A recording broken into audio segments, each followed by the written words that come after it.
નમસ્કાર, હું છું જોગલ નાથા અને મારી સાથે છે મોહન બાપા. આમ તો મોહન બાપા વર્ષોથી ખેડૂતો માટે કામ કરે છે અને ખેડૂતોના એક સર્વપ્રિય માણસ. પણ મારે આવનારા વર્ષો, આવનારા સમય વિશે પૂછવું છે મોહન બાપાને કે હજી તો 15 જૂનની વાર છે. તો બાપા તમને કેવું લાગે છે આવનારું આ જે ચોમાસું છે નેક્સ્ટ, તમે દર વર્ષે અનુમાન કાઢતા હોય છે, પરંપરાગત રીતે જોતા હોય છે, તમને કેવું લાગે છે આવનારું વર્ષ છે એ ખેડૂતો માટે કેવું રહેશે? હવે આવનારું ચોમાસું મને બહુ નબળું લાગે છે. એના આજે મારે વર્ષોના અનુભવ પ્રમાણે કહું તો વનસ્પતિ બધી નેગેટિવ હાલે છે અત્યારે. બોરડીમાં બોર નથી આવ્યા, કેસુડામાં કેસુડા ઓછા આવ્યા, આંબામાં મોર સુકાઈ ગયો, કેરી બંધાણી જ નહીં. છેલ્લા 30 વર્ષથી આવું વર્ષ અમે કોઈ દી જોયું નથી કે આટલો બધો મોર હોય ને આંબામાં કેરી ના હોય.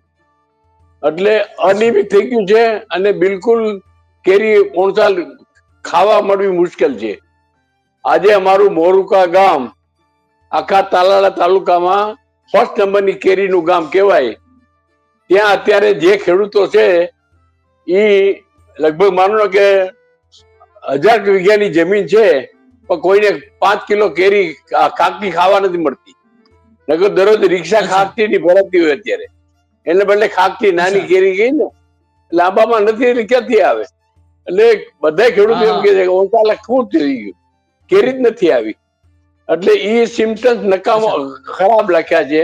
બોરડીમાં બોર પણ નહોતા, હાવ ચણિયા બોર ક્યાંય દેખાડ નથી. અને કેસુડામાં કેસુડા બહુ ઓછા આવ્યા છે. આવ્યા તો એમાં પડ્યા નથી. હવે આમાં કાલ મેં જોયું અમારા ખેડૂત મંડળમાં તો લીમડામાં અત્યારે બોર આવ્યો, પણ ક્યાંક ક્યાંક બોર આવ્યો છે. એટલે મારી દ્રષ્ટિએ એકાદો વરસાદ પહેલો કદાચ થાય વહેલો, કારણ કે અમારા ખેડૂત વર્ષા વિજ્ઞાન મંડળ ટીટોડીના ઈંડા પણ જોતા હોય. ગયા વર્ષે અમે બધા કહેતા હતા કે આટલા ટીટોડીના 4-4, 5-5 ઈંડા અને બધા બચ્ચા થઈ ગયા. અમે તેના ફોટા હોત પાડ્યા. હવે આ બધા જે સિમ્ટમ્સ હતો ત્યારે ગયા વર્ષે અમે કહેતા બહુ વરસાદ થશે, એટલે સપ્ટેમ્બર સુધી પુષ્કળ વરસાદ થયો. આ વર્ષે આંબામાં મોર જોઈને ઘણા બધા મિત્રોના ફોન આવતા કે ઓણ તો કેરી એટલી બધી થાય, પણ હું ત્યારે કહેતો હતો ભાઈ કેરી નહીં થાય. હંમેશા દરેક પાક છે એના ફૂલની પોલિનેશન કરવાની જે ક્રિયા છે એ સવારે 8 થી બપોરના 11 સુધી હોય. તમે આંબાના ઝાડ નીચે ઉભા રહો તો સવારે 8 થી 11 વાગ્યા સુધીમાં જે સુગંધ આવે ભભક મોરની આવે, એને બદલે કઈ હતું જ નહીં. ત્યારે જ મને લાગ્યું કે આ કેરી બંધાય જ નહીં. અને ત્યારે મેં ઘણા મિત્રો કીધું તો બધા મિત્રો હસી કરતા હતા કે આવું હોય. મેં તમે જોજો, હવે બધા મિત્રોને ફોન આવવા માંડે તમે સાચા લાગો, કેરી ક્યાંય છે જ નહીં. એટલે આજે તો ખેડૂતો એટલું બધું માથે કરે જ કર્યું ખેતીની, આંબાની ઉપર ધિરાણ ઉપાડ્યા, અને એ ખેડૂતોને માથે બેઠી રોવાનો વારો આવ્યો કેરી નહીં થાય તો પૈસા ભરશું ક્યાંથી? દર વર્ષે આંબાને કોઈ લાભ આપ્યો નથી સરકારે ક્યાંય ફ્રૂટમાં, જેમ દ્રાક્ષમાં બધે દક્ષિણમાં મહારાષ્ટ્રમાં લાભ આપ્યો છે એવા આ ફ્રૂટને વીમાનો લાભ આપ્યો જ નથી કઈ. એટલે આ ખેડૂતો આંબાવાડીએ ખાપવા માંડી ગયા છે. અત્યારે મારી બાજુના ધાવા ગામમાં મેં સાંભળ્યું છે કે 250-300 વીઘાની આંબા કપાઈ છે. હવે તમે જો આમનેમ જો સરકાર પણ આમાં કઈ દેઈ રસ લે તો ખેડૂતો કઈ રીતે જીવી શકે? એટલે આંબા ગયા વર્ષે કરતા આ વર્ષે આંબાનો એટલું બધું કેરી ને ઉત્પાદન નહીં થાય, તમે એવું માનો છો?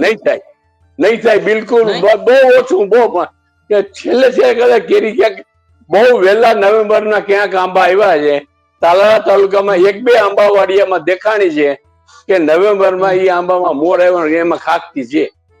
બાકી ક્યાંય જગ્યાએ ખાકતી નથી. મારે ખાકતી ખાવી હતી, મારા ગામની બાજુમાં જ છે બગીચો, મેં મગાવી તો મને 500 રૂપિયા કિલો આપી.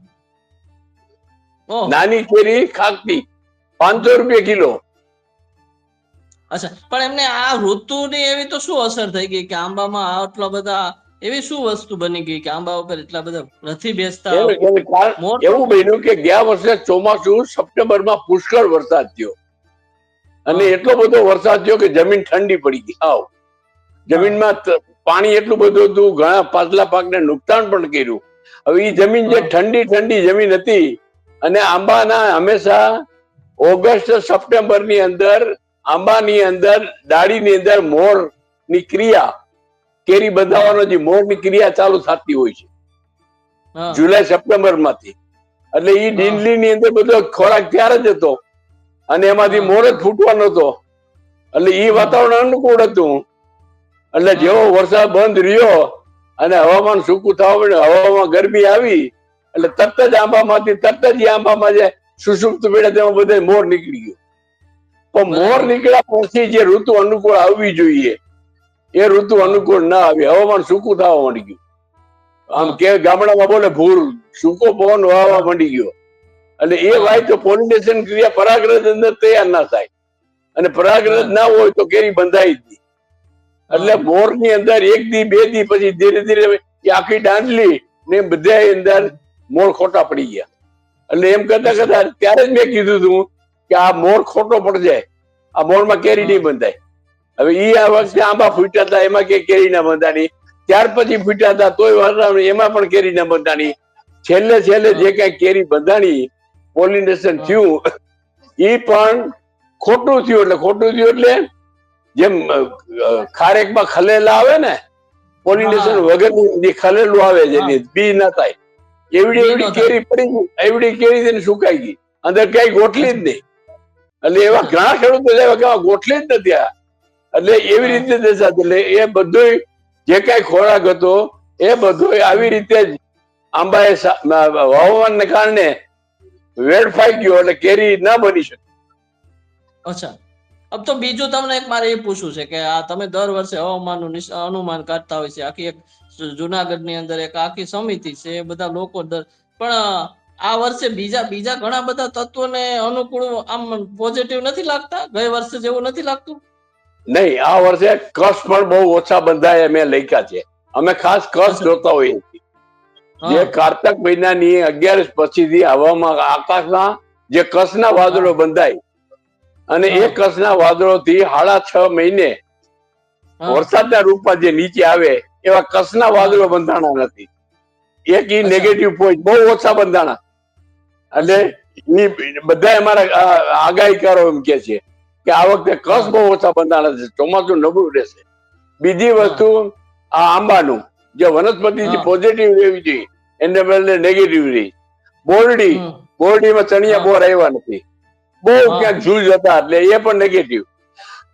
કેસુડા તો કેસુડામાં બહુ ઓછા કેસુડા આવ્યા, ફૂલ આવ્યા, અને એમાં પણ પડ્યા નથી બંધાણા. એટલે જેમ કહી શકાય ને, હવે આમાં ઘણા મિત્રો અમારા મૂકે છે કે અત્યારે મોર આવી ગયો લીમડામાં, પણ બહુ ઓછી દાંડલી ક્યાંક દેખાય છે મોર. ગયા વર્ષે ફાગણ મહિનો ઉતરતા આંબા લીમડામાં મોર શરૂઆત થઈ, અને ચૈતર વૈશાખની અંદર મોર પુષ્કળ પ્રમાણમાં આવ્યો, અને બધામાં લીંબોળી બની ગઈ. એટલે એ પોઝિટિવ કહેવાય. બધે લીંબોળી બની ગઈ, ખાખરામાં પૈડિયા થઈ ગયા, અંદર બી હતા, બોરડીમાં પુષ્કળ બોર હતા, બોર ખાવા આવતા બધા અમારે વાડીને આજુબાજુ. આંબાની અંદર પુષ્કળ પ્રમાણમાં કેરીનો ફાલ હતો. આ બધી પોઝિટિવ વનસ્પતિ કહેવાય, જે હવામાન સાથે સંકળાયેલી છે. અને આજે વર્ષોથી અમે નિરીક્ષણ કરીએ છીએ કે એ જો સારા ચિહ્નો ન બતાવે તો ચોમાસું નબળું રહે, અને એટલે કારણે અમને લાગે છે કે ચોમાસું ઘણું બધું નબળું રહે. એટલે ઘણા વેપારી મિત્રો પણ પૂછે છે કે તો મુશ્કેલી થાય, તો બહુ મોંઘવારી વધી જાય. આજે જે અમદાવાદના મિત્રનો ફોન હતો, ખેતાણી છે, એ તુવેર દર વર્ષે જાજી ભરે. એટલે અમે બે ચર્ચા કરતા હતા. મને કે અમને તુવેરમાં દેખાતું નથી બહુ તેજી સાહેબ. મેં કીધું તુવેર 2 મહિના પછી આ તુવેર જે 1500 રૂપિયા સરકાર લે છે ને, એ 2-2.5 મહિના પછી 1600-1700 રૂપિયા માર્કેટમાં થઈ જાય.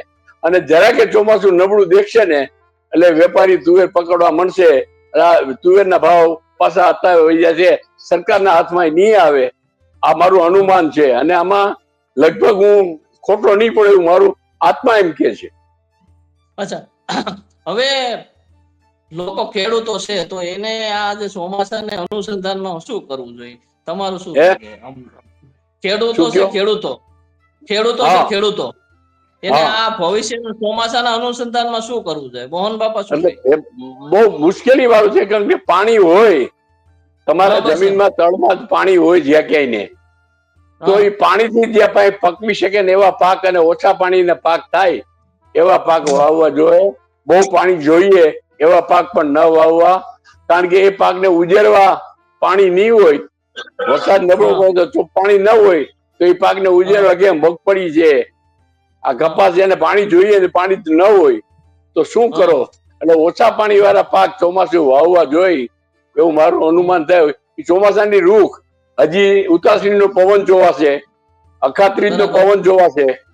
હા ગયા વર્ષે અખાત્રીજ ના દિવસે સૂર્ય ચંદ્ર જે એક પોઈન્ટ ઉપર હું દર વર્ષે જોઉં છું કે જ્યાં હા સૂર્ય આથમે એનાથી મેં યુટ્યુબ ઉપર પણ મૂક્યું હતું એનો કે ચંદ્ર કેટલો હા બધો દૂર આથમો ઉત્તર બાજુ, હા અને હા જેવું એવું બને છે ત્યારે વરસાદ બહુ થાય છે. તો ગયા વર્ષે મેં અચ્છા કીધું હતું એટલો બધો દૂર આથમો એટલે વરસાદ બહુ સારો થાય, અને એ અચ્છા પ્રમાણે થાય છે. અચ્છા એટલે હજી આ સિમ્ટમ્સ જોવાના બાકી છે. સાચું નિર્ણય અચ્છા અખાત્રીજ પછી આપણે કહી શકીએ કે હા ચોમાસું કેવું રહેશે.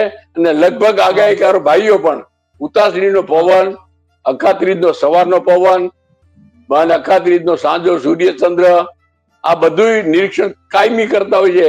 અમે લગભગ 45-50 નું અમારું જે ગ્રુપ છે વર્ષા વિજ્ઞાન હા મંડળ, એમાં મોટા હા ભાગના આ બધું જોઈ અને પછી તારણ કાઢતા હોય છે કે ચોમાસું કેવું રહેશે.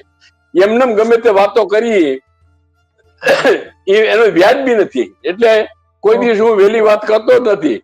આ તો મને હા અત્યારે એવું લાગે છે, અત્યારથી જે હજી આ બે હા જે મહત્વના દિવસો છે, હા ઉતાસળી હમણાં 13 તારીખે છે, અને ત્યાર હા પછી અખાત્રીજ, વૈશાખ સુદ 30. હવે હા આ જોયા પછી વધારે આને કેટલું, મારી વાતને કેટલો સપોર્ટ મળે છે એ ત્યારે હું કહી હા શકું. અચ્છા, તો દર્શક મિત્રો, આ મોહન બાપા છે. મોહન બાપા બહુ શિક્ષિત છે અને પટેલ સમાજમાં બધા લોકો ઓળખાય, ખેડૂતો બહુ સારી રીતે જાણે છે. હજી આપણે અખાત્રીજ અને હોળીના જે પવનો છે, હોળીનો જે ઝાડ છે, ઝાડ આપણે કહીએ ને, એના જે વાત બાકી છે, એના સિવાયની જો હજી વાત કરીએ તો હજી થોડુંક વીક છે. પાકું નિરીક્ષણ, પાકું જજમેન્ટ, પાકો નિર્ણય, આ બે જે ઘટના હજી બનવાની છે, જે બે તહેવારો આવવાના છે, પછી લોકો કરશે. આ એક અનુમાન છે. વર્ષા વિજ્ઞાન ખેડૂતોના અનુભવ અને પોતાના નિર્ધારિત બધા ઝીણું ઝીણું અવલોકન કરીને કરતા હોય છે. આ કોઈ વૈજ્ઞાનિક નથી, પરંતુ એમને રીતે ઘણી વખત મોટા ભાગના લોકોના નિયમ આ એમનું અનુમાન સાચું પડ્યું છે. મને બી એનું અનુમાન છે.